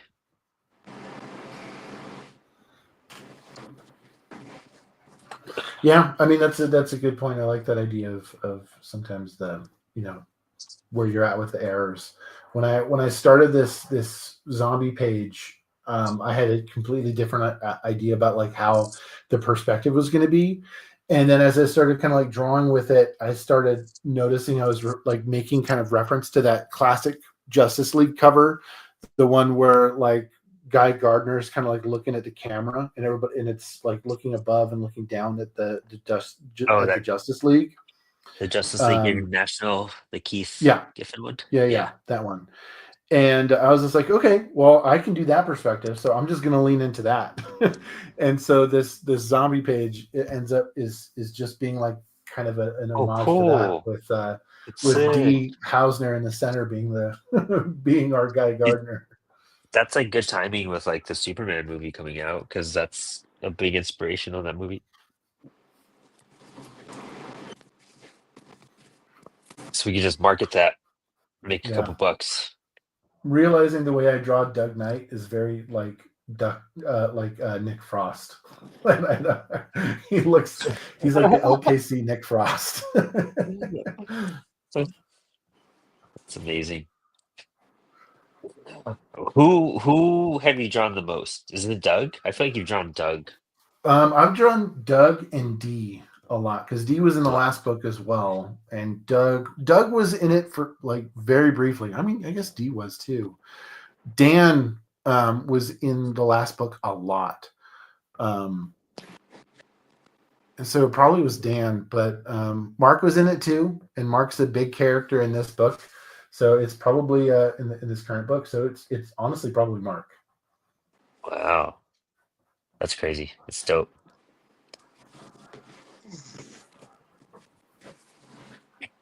Have you drawn a lot of your friends, Adam? What's that? I'm sorry, man. Have you drawn a lot of your friends or people you know?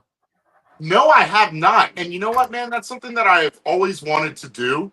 And I think I might do it in the next issue of Relic Hunter. But yeah, no, not before. Huh. Yeah, I was just thinking of that myself. I drew Lex once. I think that's the only person I've really based something off of. I should do that more. But yeah, like you do it so much, Jay. I think it's so much fun. I think it means a lot of people to a lot of people too. Just It having that. just it just became a thing in in the last book I did, and I had such a fun time doing it. And I was just like, oh man, I want to keep doing some more referential stuff and whatnot. And the idea of like the through line stories for the anthology kind of came out of like I wanted to do something kind of referential to the LKC crew, and then something kind of self-deprecating at the same time. And yeah, I'm glad people are like dig it. Well, I guess you were in the last book too, Brandon. So I probably have drawn you a lot as well. Yeah. Yeah. And being in the backup of this one, yeah.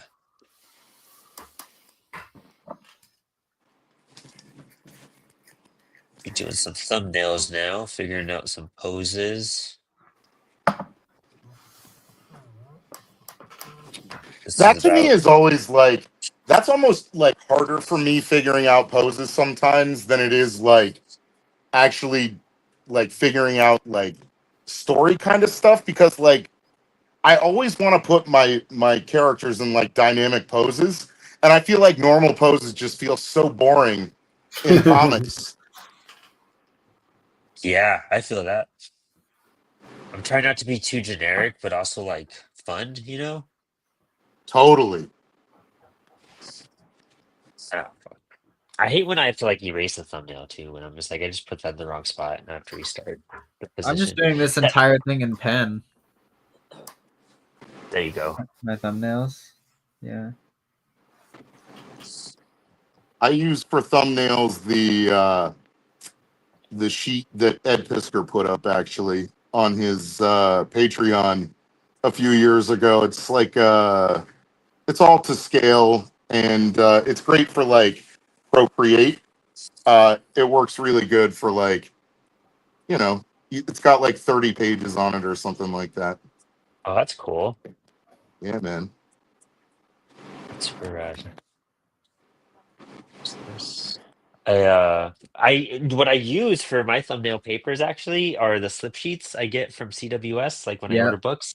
Oh, I I use yeah, love it. those yeah. Those are because they're great. like I use 11 by 17s. Like they're mini 11 by 17s. They're so perfect. Like I usually just do like it depends. If I'm doing like 2 scale ones, I take like a backing board, and I have a larger sketchbook, and I'll trace that onto a piece of paper. That way I can write notes on the side and stuff like that as I'm doing it. If I have to do like 2 scale layouts, otherwise I just do like especially when it's just my comics and I'm the kind of like editorial process.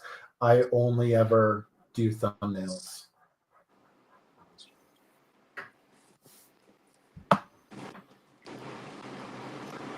But it just depends. Like with Dead and Still Dying, with that book with Mark, I yeah. did full scale layouts, and I did and thumbnails, just because I wanted to get it right, and which is probably way more intense of like a process than Mark really wanted for that book. But I was like, no, man, we're gonna do this right. Yeah, that's awesome. That's what we're trying to get. Like, that's what we're trying to do in general with more stories. I think the when you skip the process with comics, which it's easy to do, it's just like when you do anything, you just want to go straight to the cool stuff. But like thumbnails and pacing and like scripting and just the process is so important. Like pausing and getting feedback and like it just elevates everything so much more. And it gives like the creator time. You're always going to be better if you just take a moment and then go back to it. Like it's just going to help the process overall. So I don't know. It's funny. It's interesting seeing what people put out, and you could tell when it's like a first draft that they just worked on pretty much. Like all these stories I'm doing, they're all first drafts, hands down. Like I just think of it and I'm just like executing it. But like if I would have mapped these out, like it'd be a fun execution joke. I'd have like thread throughs. You really elevate it.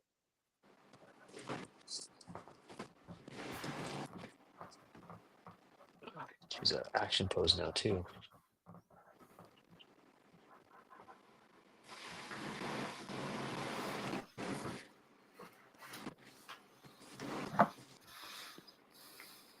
Um, drawing Star Wars characters on Lemnah has been the coolest thing ever.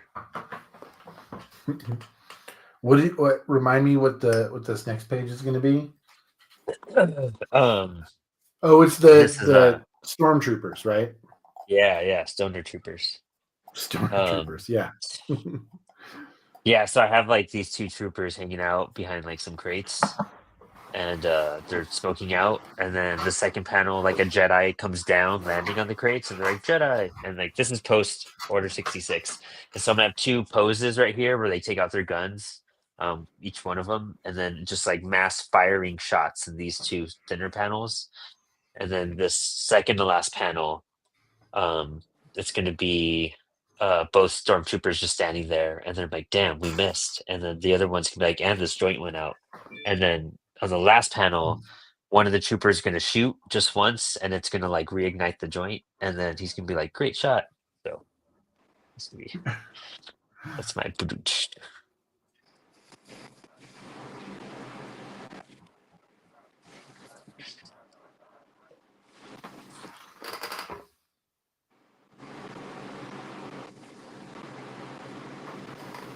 I've been really into like clone troopers lately too. I feel like the prequels era is so good because of like what's like Clone Wars did for it. I think that's why it seems so redeemable.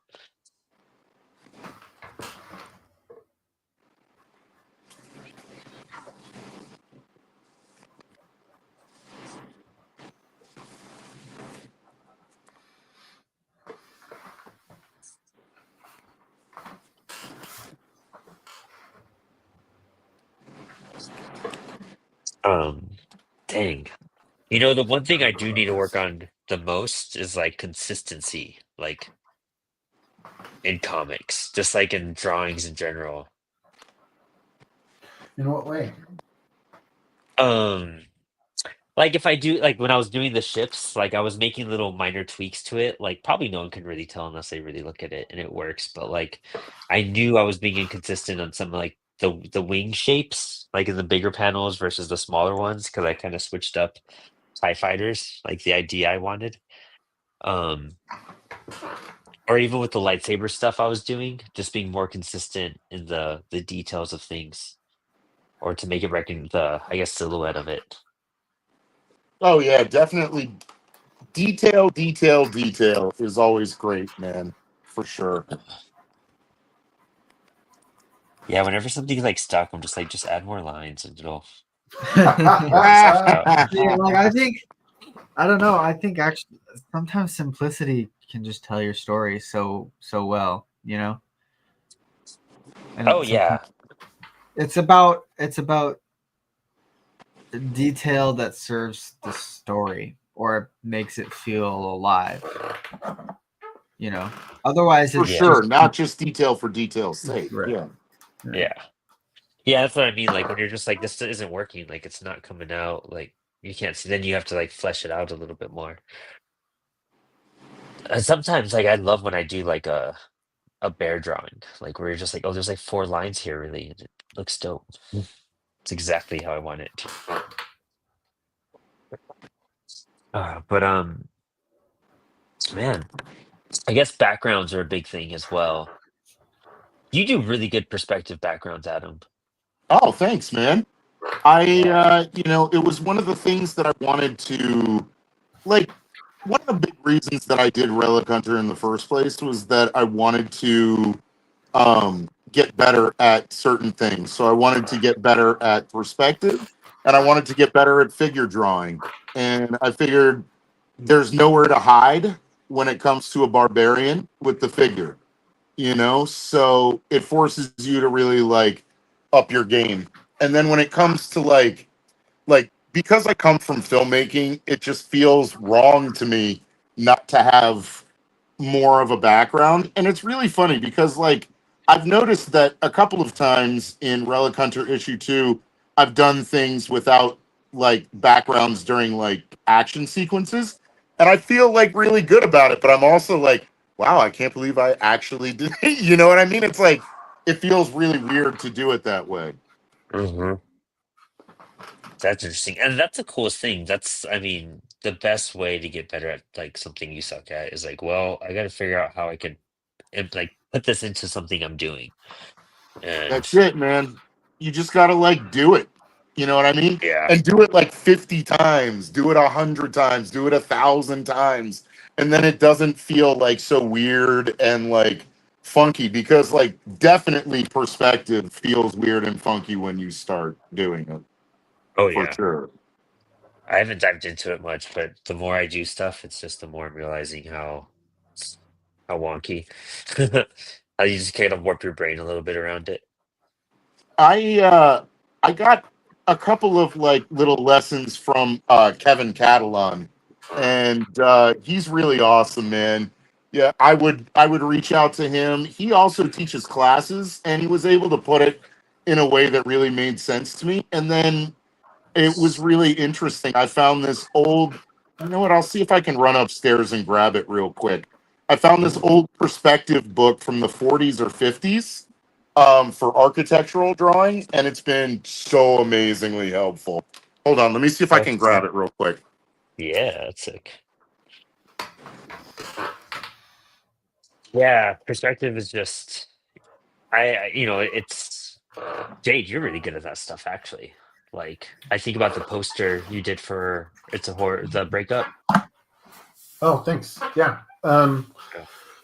Perspective is, I mean, even teaching it, it's a tricky one. It's one that I find that like students and just people in general either gravitate really quickly to and are like, oh, this scratches a part of my brain that like is so pleasing, or is just like, this does not compute. You know, this, what the hell? How does this make any sense? And so like kind of similar to what Adam was saying, when I was in college, I noticed that like perspective was something that I struggled with a lot, and so I just kind of like started doing landscapes and specifically like architectural landscapes, and that kind of became my focus painting wise. Even when I was in grad school and everything, was architectural landscapes, um, and uh, and so I worked on my perspective. I worked on my figure drawing at the same time, doing life modeling and stuff like that, and going to life modeling sessions, and even running life modeling classes and sessions in grad school. And all that shit really helped. So when I came back to comics years later, I just had all that stuff just kind of inherent because I had been working on it in other capacities. It's dope. So, so this is it. This is the book. You can find it on eBay for sure. Ernest Norling's perspective drawing, and you can see, you know, it's an old-fashioned kind of perspective drawing book, but Ooh. it's very, very useful and very simple, um, and just gives you some like it's got like great stuff to practice and like just like using parallel lines to do things and things like that. You know what I mean? It's very it gets more technical, but it's super helpful. And it was published in, oh my god, I don't even know. But you can find copies on eBay. Let's put it this That's way: sick. when this came out, it was $1. Oh, So, yeah, there you go. Wow. Thank you guys. Aaron Lee said, I always refer to Paul Pope and Mark Silvestri style of perspective to eyeball it and just kind of make it look right. Yeah, no, Yeah, I dude, mean, Paul Pope is totally. one of my biggest influences. I love Paul Pope so much. He also, I missed this one from earlier, but he also said, I've got some finished tones and inks on some pages and dropped in some lettering yesterday. It was good to see a few finished pages, inking more now. Nice. nice. It's awesome putting tones on pages too, man. I love doing that. That's what I did for. That's what I've been doing for Relic Hunter too. That's all the tones in there are 100% hand applied, and it's been a lot of fun. A lot of fun.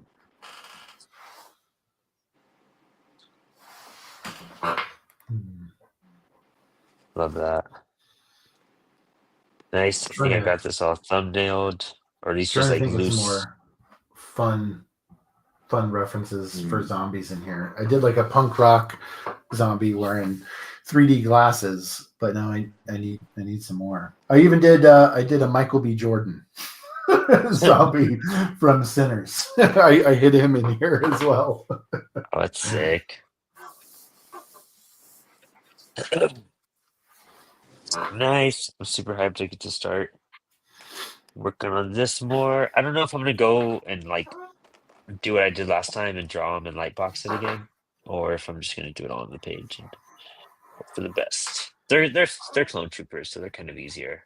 Armor is way easier than anatomy, or monsters. That's why I love doing those. Like that drawing of that Doom dude from the video game. That's like one of my favorite drawings I've done, and I was like, oh yeah, it's armor. Like that's why it was so cool.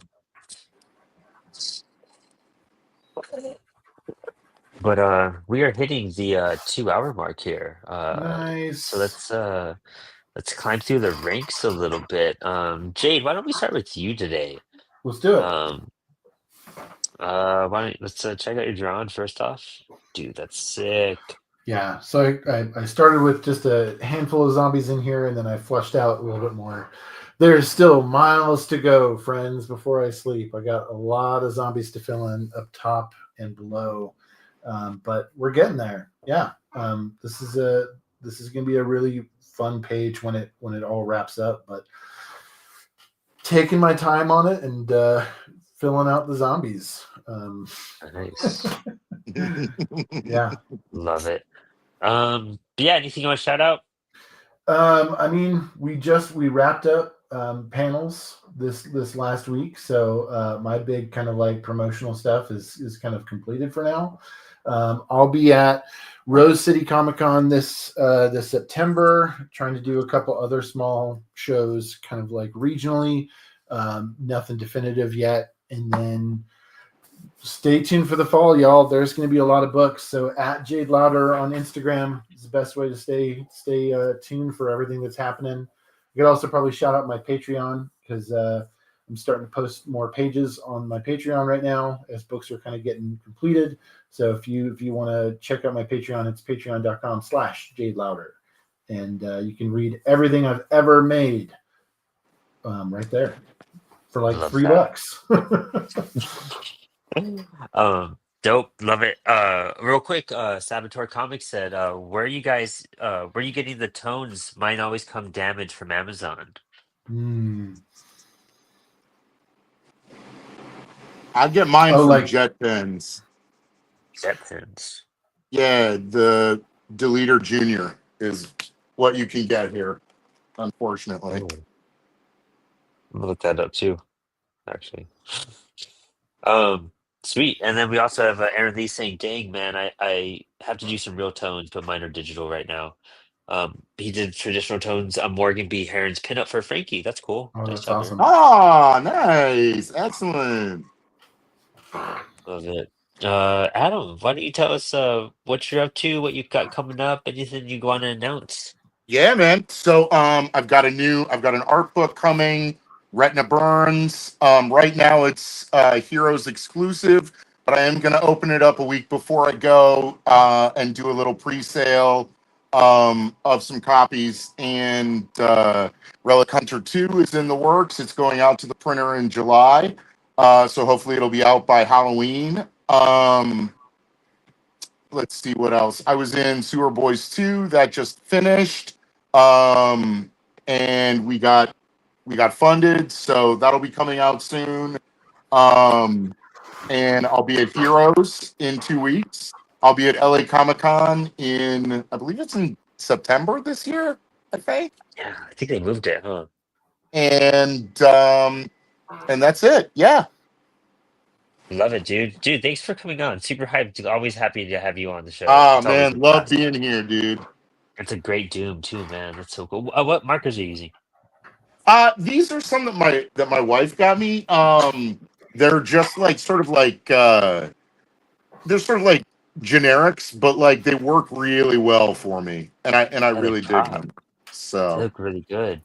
Yeah, man. Yeah.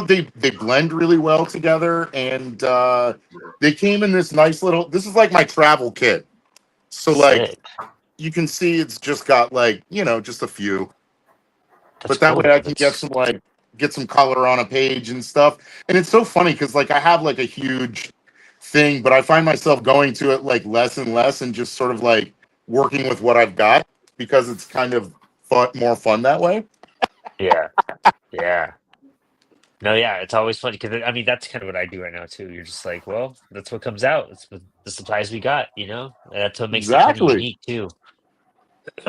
Love it, dude. See Thanks, man. Max, see what you're doing. Oh man, more the thumbnails are coming out great, dude. Yeah, page 1, Nice, page 2, page 3. We'll see what happens. nice. Yeah, I'm sure yeah. it's I'm going to change a excited. lot by the time it's done, but I'm just What trying to size is feel that out notebook? what. What size is that book? I'm pretty sure it's just 8.5 by no, it's 11 by almost 13. Oh wow, okay, But yeah, 11 by 13 or something. that's cool. That's kind of a So weird size, but it's so sick though. I'm just trying to get a feel for what I want the paneling style to kind of be, and how the storytelling is going to flow, and it's like what's normal and what's not normal. So Yeah. Oof, fun. Love it, dude. Well, sick. Let me show you guys real fast. This is the page I wrapped up tonight. So pretty hyped about that. Always fun Killer, Yeah, dude. dude, looks page. great. Great Yeah, work, man. yeah. Thank you, thank you so much. This panel came out dope. I'm really happy with this panel because I was really scared about adding in those blacks in the background, and that worked out way better than I thought. Nah, it looks great, dude. And so, yeah, I was super hyped, and especially these little tiny ships. That was like a Mad Magazine type of like inspo, I think. You know what I mean? I love it, That's so dude. fun. And then In Relic Hunter 1, I did I did something like that where I have like them running across 3 panels across the top of a building. oh, see, That's yeah, super fun, man. I love it. like like an Mad Men, Mike Allred type of thing. Heck yeah. But yeah, but Dan Price was on here earlier. Check out his Kickstarter. There's a link to everyone's stuff below. Check out Adam, Jade, Max's stuff, and my stuff. And so yeah, we have some crazy stuff coming up with CWS. I can't wait to announce it. Um, Can't wait. I can't even hold it in. It's so hard to get in the live, so I could not say it out loud. But I'm so excited for what's coming.